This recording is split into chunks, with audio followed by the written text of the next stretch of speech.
Hey guys, welcome to the Max Invest YouTube channel. In today's video, I want to talk about Ethereum Classic. I want to talk about some of the history behind Ethereum and behind Ethereum Classic, how Ethereum Classic actually came about, what the differences are between Ethereum, and if I think Ethereum Classic is any good. Of course, if you enjoyed the video, remember to like and subscribe to the channel, follow me on Twitter, join the Discord, and remember, nothing in this video is financial advice. So let's get into the video. I want to start by discussing the DAO Attack.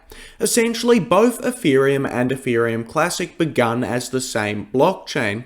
However, there was a hard fork to split the two blockchains, and now they are separate blockchains. There are separate tokens for both.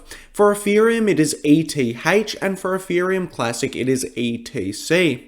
Essentially, what happened is there was a DAO hack on the Ethereum network, and there needed to be a hard fork in order to return the funds to the users who had lost their money.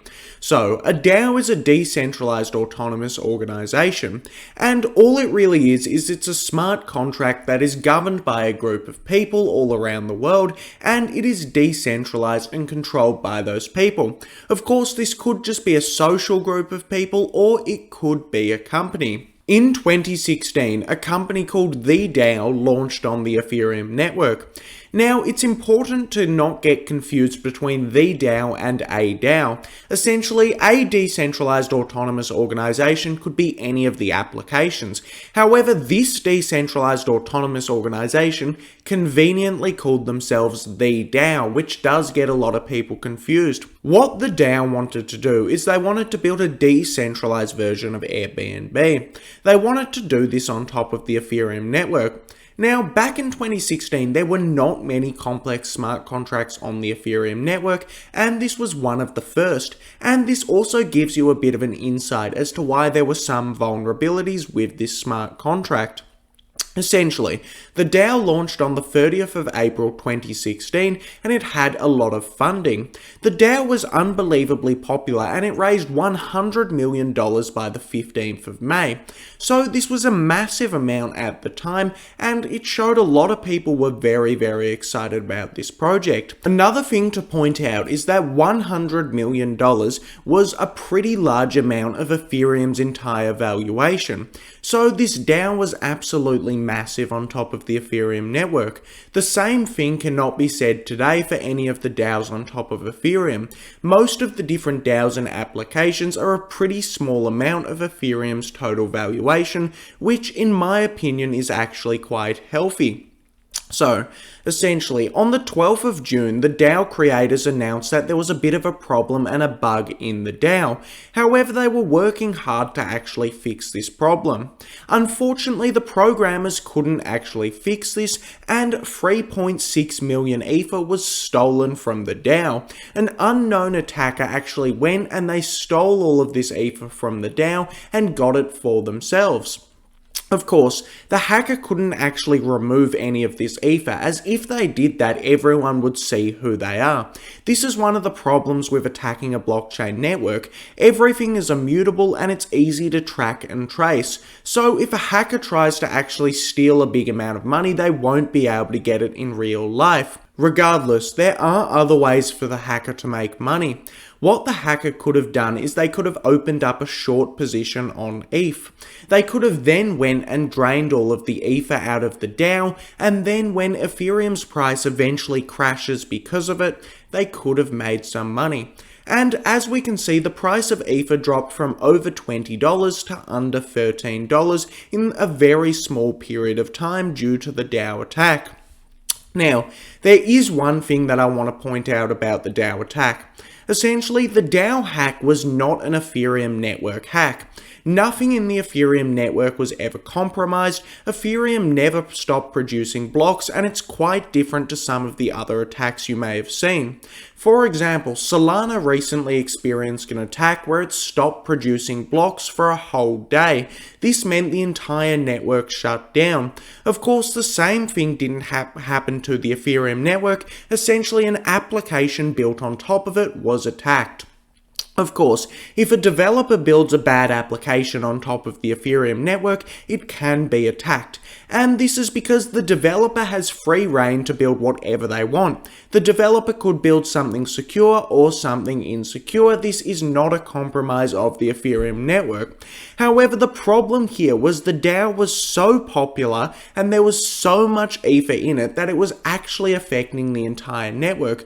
3.6 million Ether was roughly 5% of the entire Ethereum supply at the time, and having 5% of the active Ethereum supply taken away from people was a massive deal. So, the Ether was just sitting in the child DAO. Nobody could do anything. The hacker couldn't take the Ether out and spend it, and all of the individuals could not get their Ether back. So, what happened is a lot of people started having conversations about this, and they started thinking about what they had to do. Essentially, two communities split up. One community was saying that code is law. They were saying that the code should not be changed and the Ether can just sit in the DAO and it can do nothing forever. And another group of people were saying that we should give back the Ether to all of the people who participated in the DAO, as this is the right thing to do. Now, what happens next is there was a hard fork. Essentially, a bunch of nodes are producing blocks, and some nodes continue to produce the same blocks, and a bunch of other nodes go down a different path and they continue to produce different blocks. What this does is it means there are two separate chains. So essentially, what happened is there was a hard fork, and one network became the Ethereum network and the other became Ethereum Classic. Essentially, what the Ethereum network said is they said that code can change if social consensus allows it. What the Ethereum network said is they said that if everybody agrees that we should change the network for the bettering of the network, then it should happen. There needs to be a majority of people that actually agree to this, however. Of course, back at the time, there wasn't that many people using the Ethereum network, and this was a lot easier to pass through. Right now, there are hundreds of thousands of different nodes, and this would be a lot more difficult. The new Ethereum network had one single function changed in the DAO smart contract. This function was just withdraw, and all this meant is that every individual who participated in the DAO could withdraw their Ether. This meant that nobody lost any money and they could get their Ethereum back. Of course, this made the Ethereum that we know and love today. Now, the other network, which is Ethereum Classic, didn't have the function withdraw, and the Ether is still sitting in the DAO to this very day. Of course, the Ethereum network is the most used by far right now, and the Ethereum network has gone down a very, very different path. What Ethereum is trying to say is that the code can change based on social consensus, and this has happened in numerous upgrades such as EIP 1559.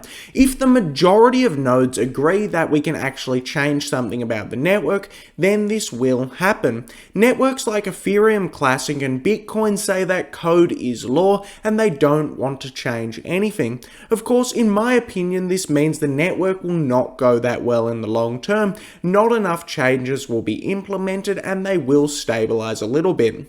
Also, the ironic thing about this is that code is never law. If somebody wanted to change Bitcoin or Ethereum Classic, they still could, and I do think that these blockchain networks are holding onto a little bit of a dream, which doesn't make that much sense. Regardless, Ethereum Classic does still exist today. And as we can see, back in 2018, Ethereum Classic was at roughly a $5 billion market cap. In May, Ethereum Classic ran up to a $10 billion market cap, and now it's at roughly $5 billion. And in my opinion, this chain is grossly overvalued. The only reason, in my opinion, that it has a high market cap is because people mistake it for Ethereum. Back in May, Robinhood listed it and they put it in the Ethereum family, and people were buying it for no reason. Essentially, this coin is basically a Ponzi coin because there's completely no fundamental value, there's no network use anymore, and all of the developers are using Ethereum. I checked out the daily fee revenue for Ethereum Classic, and it was $275 in one day.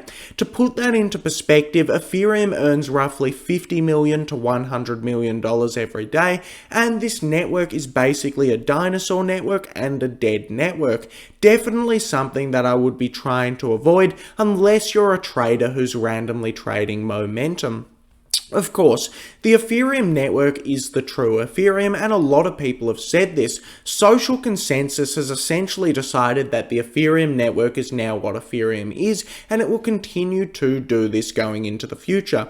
All of the development and all of the activity is actually happening on the main Ethereum network. However, I thought it would be good to give some context around one of the biggest moments in Ethereum's entire history. Anyway, this brings us to the end of the video. If you enjoyed the video, remember to like and subscribe to the channel, and thanks for watching the video.